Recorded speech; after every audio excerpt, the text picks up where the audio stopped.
Welcome to Mobile Coding Academy. Learn principles, build confidence. Let's dive in. Welcome to this deep dive into a really interesting engineering pull request scenario we found in today's source notes. Our mission today is to solve a coding mystery where perfectly reasonable code just silently fails and, help you build a stronger mental model of how systems actually work under the hood. Yeah, I'm really excited for this one. It's a classic problem that catches almost everyone off guard at some point. Totally. So let's start with a simple engineering question for you, the listener. Picture this. You're reviewing a pull request, right? The developer wants to count background tasks. So they write completed equals 0.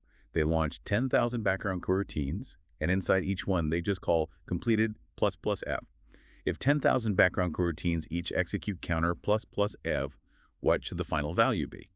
Right. I mean, it looks like basic math, so most people confidently assume the answer is 10,000. Yeah, exactly. 10,000 is just adding 10,000 times. But if you run that code, it is rarely 10,000. Sometimes it's like 8,347.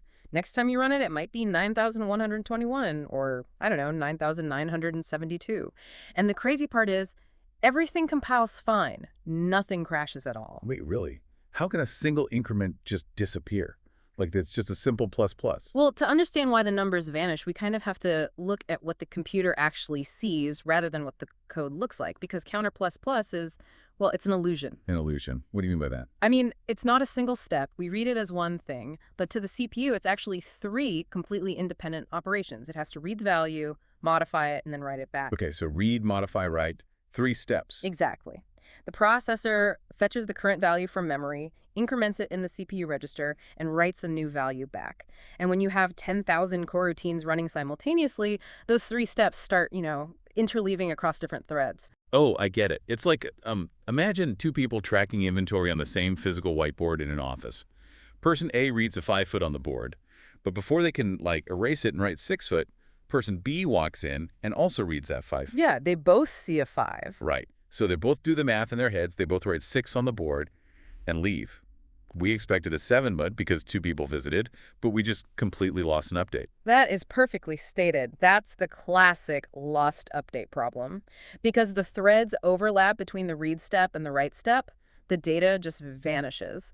One thread's write is instantly overwritten by another stale read. So if the issue is these steps being interrupted, the solution just has to be about protecting that sequence, right? Yeah. Can't we just, lock the whiteboard room so only one person can enter at a time? You definitely can. Locking the room is exactly what a mutex does. You force one thread to go in, do all 3 steps, and leave before anyone else can even open the door. But that sounds really slow, like you're making 10,000 threads wait in line outside a door. Yeah, it's notoriously expensive. You're bottlenecking everything and causing context switches at the kernel level. So for just a simple counter, locking the whole room is massive overkill.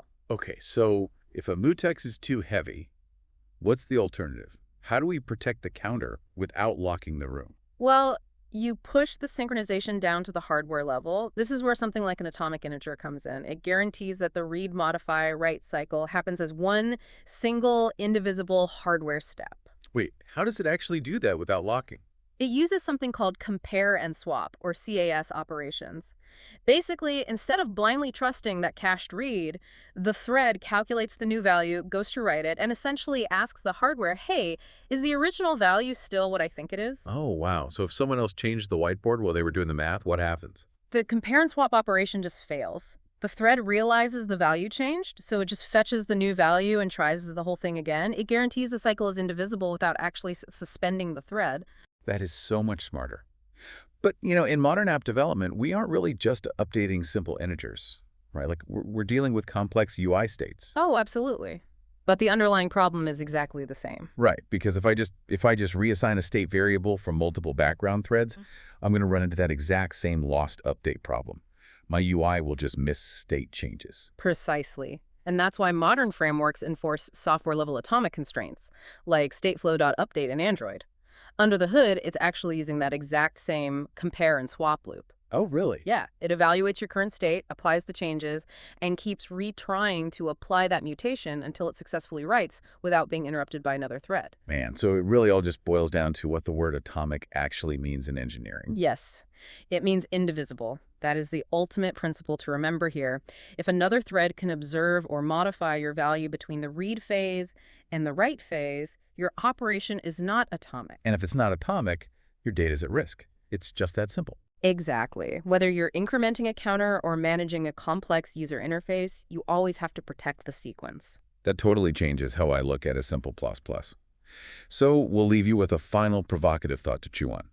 Now that you know why a simple counter plus plus fails on a single computer, how do massive distributed databases prevent lost updates when millions of users hit buy on Black Friday at the exact same millisecond?